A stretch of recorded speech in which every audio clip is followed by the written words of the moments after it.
Kisah ini dimulai dari seorang pria bernama Mick, mantan tentara yang kini menjalani hari-hari sunyi. Pagi itu, ia terlihat menyiapkan diri untuk sebuah perjalanan penting, membawa map berisi dokumen dan selembar foto lama bersama adiknya. Di tengah perjalanan, ia sempat mampir ke sebuah toko perkakas, membeli palu godam seakan sedang menyiapkan sesuatu yang serius. Tak lama kemudian, perjalanannya pun berakhir di depan sebuah pabrik karet tua, bangunan usang yang sudah jarang beroperasi namun menyimpan rahasia kelam di dalamnya. Hey, pal! What are you doing over there? Setibanya di sana, seorang pekerja pabrik menghampirinya dan menyuruh untuk Mick pergi. Namun, Mick menyebut dirinya sebagai kakak dari Laszlo. Mendengar hal itu, pekerja tersebut segera melapor kepada atasannya yang bernama Renda. Saat Mick akhirnya berhadapan langsung dengan Renda, ia menyampaikan maksud kedatangannya menuntut kompensasi atas kematian adiknya yaitu Laszlo, yang disebut meninggal dalam kecelakaan kerja di pabrik itu. Mick kemudian menunjukkan dokumen resmi klaim tunjangan kematian yang menyatakan bahwa keluarga adiknya berhak menerima kompensasi sebesar $12.750.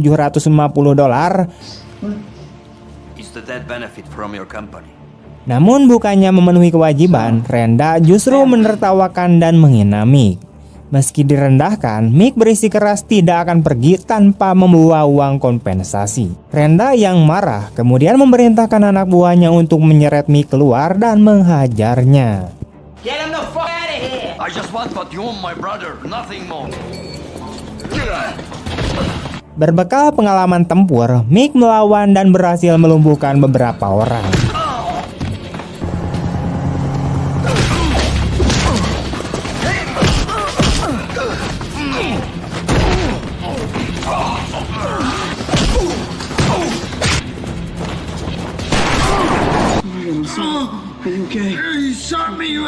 Sayangnya, Renda tiba-tiba muncul dari belakang dengan menodongkan senapan. Mick yang terkepung tak punya pilihan selain menyerah. Renda lalu melaporkannya ke polisi dengan tuduhan penyerangan dan percobaan pembunuhan. Hari itu juga Mick resmi ditangkap. Di kantor polisi, Mick dipertemukan dengan detektif Belly dan rekannya yaitu Agent Langley. Mereka menduga bahwa kematian Laszlo ada kaitannya dengan bisnis penyelundupan ilegal. Mick terkejut saat mengetahui bahwa kematian saudaranya bukan karena kecelakaan, melainkan pembunuhan. Detektif Belly kemudian menawarkan bantuan. Hukuman Mick bisa diringankan bila ia mau bekerja sama dalam penyelidikan. Mereka membutuhkan informasi terkait aktivitas penyelundupan di dalam penjara Pleasant Hill. Namun Mick masih ragu, ia tidak ingin terjerat masalah lebih jauh. I'm fantastically interested in getting to the bottom line of this drug smuggling ring. And you let me know when you decide.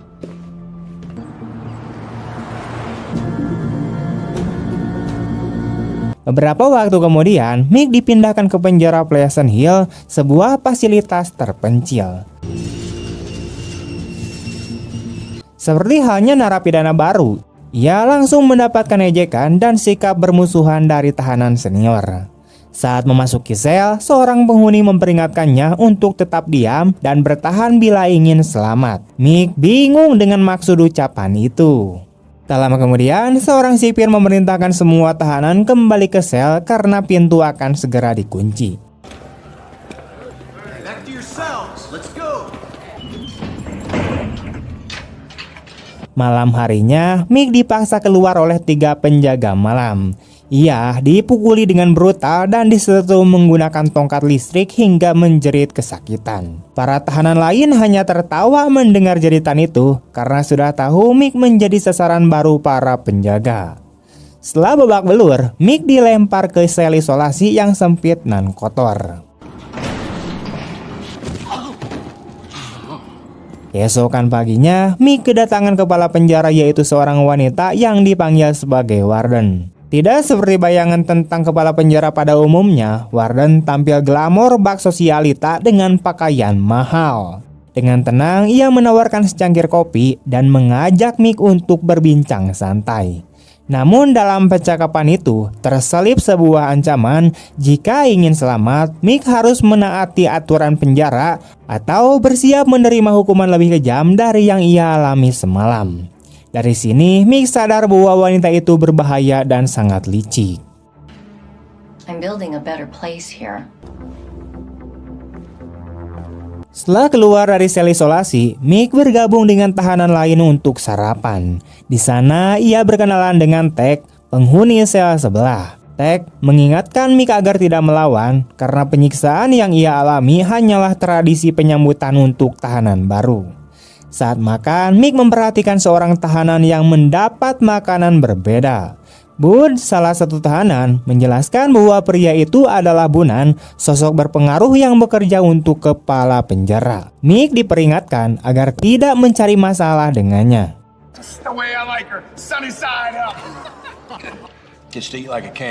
Setelah sarapan, para tahanan menjalani rutinitas membersihkan halaman. Mick melihat seorang tahanan tua kesulitan membawa barang, lalu ia pun membantunya. Pria itu dijuluki Wijar karena sering bicara aneh dan mengaku sebagai penyihir. Wijar bercerita tentang terowongan lama di Blok D. Dahulu, ketika tempat itu masih rumah sakit jiwa, terowongan dipakai untuk mengangkut jenazah keluar masuk dan katanya langsung tembus ke hutan luar. Menurutnya, siapapun yang bisa masuk ke sana berpeluang melarikan diri. Sayangnya, kisah itu dianggap omong kosong oleh tahanan lain. Saat bel istirahat berbunyi, para tahanan mendapat waktu 15 menit untuk beristirahat di halaman. Dua kelompok tampak saling berhadapan. Seorang tahanan berotot kemudian maju menantang Bunan untuk duel 1 lawan 1. Sebagai penguasa blok sel 13, Bunan menerima tantangan itu dengan percaya diri. Why don't the guards stop it? Stop it? Hell, they're placing bets. They like the...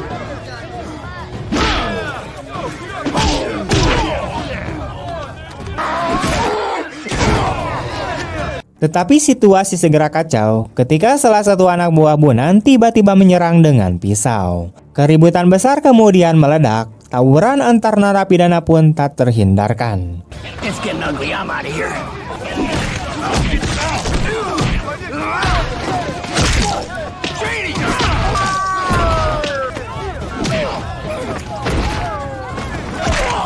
Para penjaga menembakkan gas air mata, sementara dari menara atas, Warden memerintahkan tembakan peringatan dilepaskan agar kerusuhan bisa dikendalikan.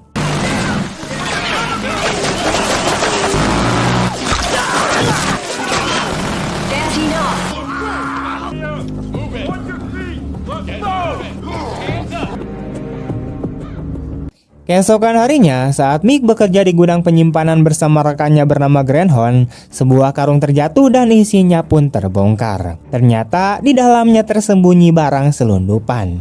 Mereka segera menutupinya kembali agar tidak diketahui oleh penjaga.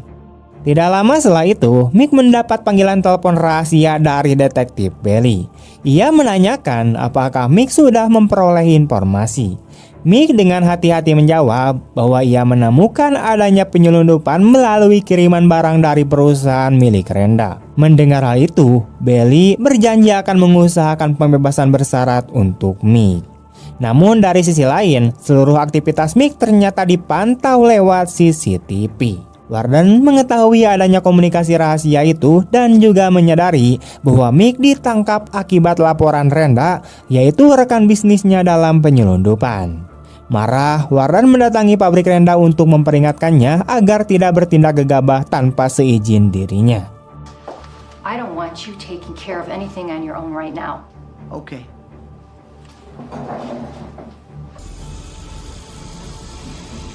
Di penjara, Greenhorn yang ketakutan mencoba melarikan diri dari penjaga medis. Namun, ia tertangkap dan disetrum dengan daya yang sangat kuat hingga wafat seketika. I swear I didn't do anything wrong!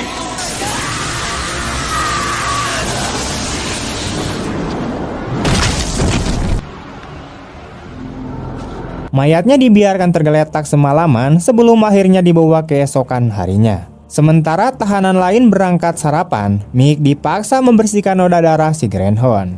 Di saat itu, Warden kembali menghampirinya menawarkan sebuah kesepakatan. Ia berjanji akan meringankan hukuman Mick bila ia mau bekerja untuknya.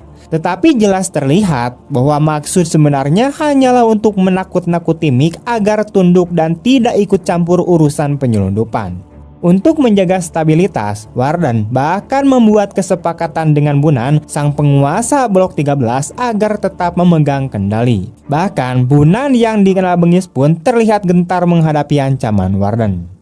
Hari berikutnya, Bunan mulai memprovokasi Mick dengan menjatuhkan makanannya sendiri, lalu menuduh Mick di depan para tahanan. Mick menolak diam dan justru menantang balik, membuat Bunan murka. Salah satu anak buah Bunan ikut mengejek, namun Mick langsung menyikutnya hingga mulutnya berdarah. I ruined your breakfast.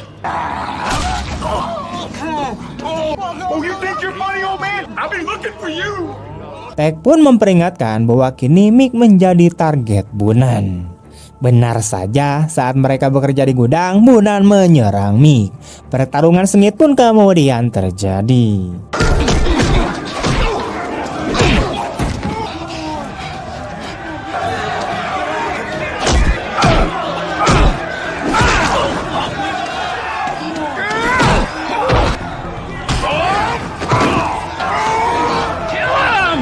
Mick hampir mengalahkannya dengan mencekik lehernya, namun Warden muncul dan melemparkan rantai logam ke arah Bunan. Dengan senjata itu, Bunan kembali menyerang, tetapi Mick cepat beradaptasi dengan mengambil papan kayu untuk menahan serangan. Pada akhirnya, Mick kembali berhasil mencekik Bunan dengan rantai. Akan tetapi, ia memilih untuk tidak membunuhnya karena tidak ingin berubah menjadi monster seperti Renda maupun Warden.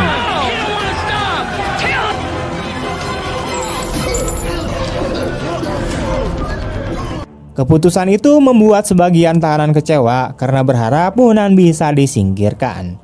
Warden yang marah kemudian memerintahkan asistennya untuk mengurung Mick dan juga Bunan di sel isolasi.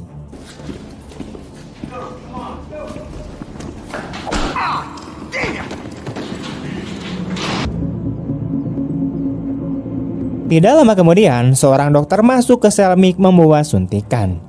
Namun sebelum sempat menyuntikkan, Bunan datang dari belakang dan melumpuhkan dokter itu. Hey, help me! What's the problem? I can't breathe. Move your ass away from the bars. Move your ass back. I need a doctor. Show me your hands. Hey, what are you doing? I think it's going to be all right. It's okay, it's okay. I owe you one. Come on, let's go this way. Rupanya, Mick dan Bunan diam-diam merencanakan pelarian. Pada saat bersamaan, para tahanan lain juga sudah menyiapkan pemberontakan terhadap para penjaga.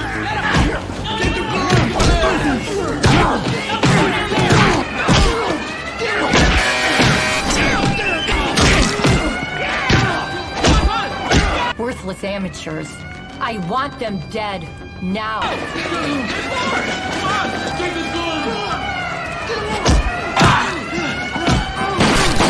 Mick dan Bunan menuju kapel penjara mencari jalan keluar, tetapi pintunya terkunci dan kunci dipegang seorang penjaga.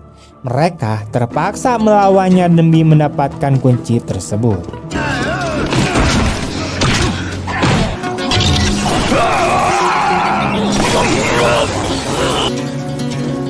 Saat pintu berhasil dibuka, mereka terkejut menemukan sebuah ruangan penuh senjata, amunisi, dan bahan peledak yang biasa digunakan para penjaga untuk menakut-nakuti tahanan. Saat tengah memeriksa ruangan, sekelompok penjaga kemudian menyerbu masuk. Bunan dengan brutal menghadapi mereka, sementara pemberontakan besar terjadi di seluruh blok penjara.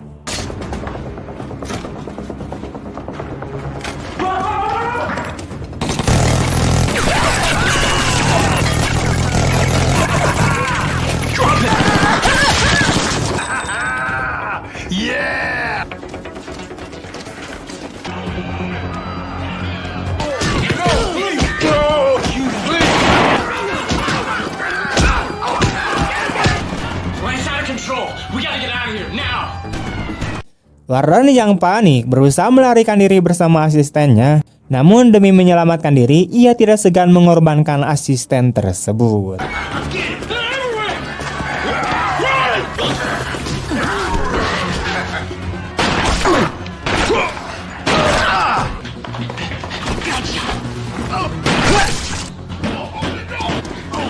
Di sisi lain, Mick dan Bunan terus bertarung melewati rintangan, bahkan menghadapi dokter yang ternyata masih hidup.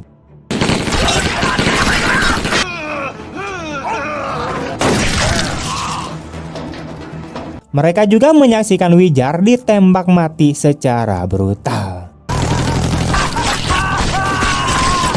Bertekad untuk kabur, keduanya keluar menuju halaman penjara dan berhadapan dengan pasukan SWAT dalam baku tembak yang sengit.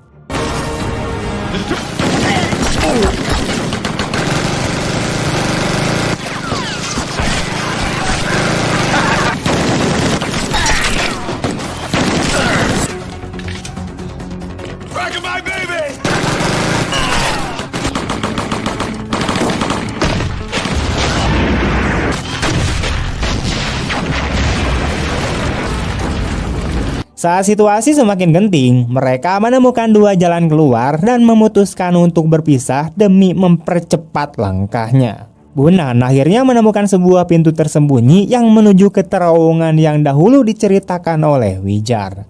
Tepat saat hendak memanggil Nick, Warren muncul untuk menghabisinya. Namun Mick tiba tepat waktu dan kemudian menembak Warren. Seperti biasa, Warren mencoba membujuk dengan kata-kata manis, tapi kali ini sia-sia. Mick tanpa ragu mengakhiri hidup Warren di penjara yang ia bangun dengan uang kotornya sendiri. You can't do this to a woman. You may be a woman, but you are no lady.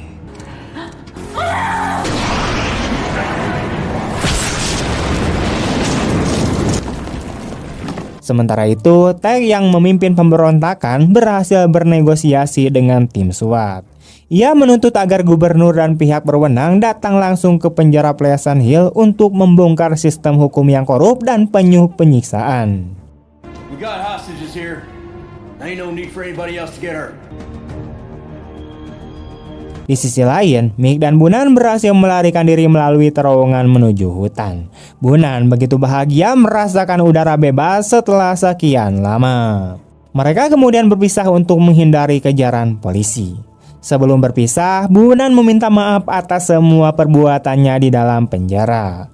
Ia mengakui bahwa dirinya terpaksa tunduk pada Warren demi bertahan hidup. Ia juga menyebut Mick sebagai pahlawan sejati karena berhasil menjatuhkan rezim menindas itu. You take care of yourself. You do the same. Freedom, baby! Beberapa minggu kemudian, Mick mengunjungi makam adiknya untuk pertama kalinya. Tiba-tiba beberapa mobil polisi mengepung lokasi. Mick panik dan mengira dirinya akan ditangkap kembali. Namun, detektif Belly dan Angel Langley muncul dan menenangkannya dengan kabar bahwa status buron Mick telah dicabut.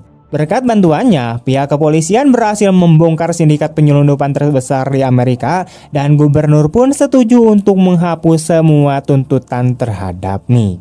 Lebih dari itu, Mick akhirnya menerima kompensasi kematian adiknya yang telah ia perjuangkan sejak awal. Agen Langley bahkan menawarkan pekerjaan di pemerintahan, meski Mick masih ragu karena ia ingin fokus merawat keluarganya. Adegan terakhir memperlihatkan Mick mendatangi pabrik Renda sambil membawa peluru godam yang dulu ia beli. Dengan nada penuh ancaman, Mick memaksa Renda untuk mengakui semua kejahatannya, lalu mengikatnya pada mesin penggiling yang sedang beroperasi.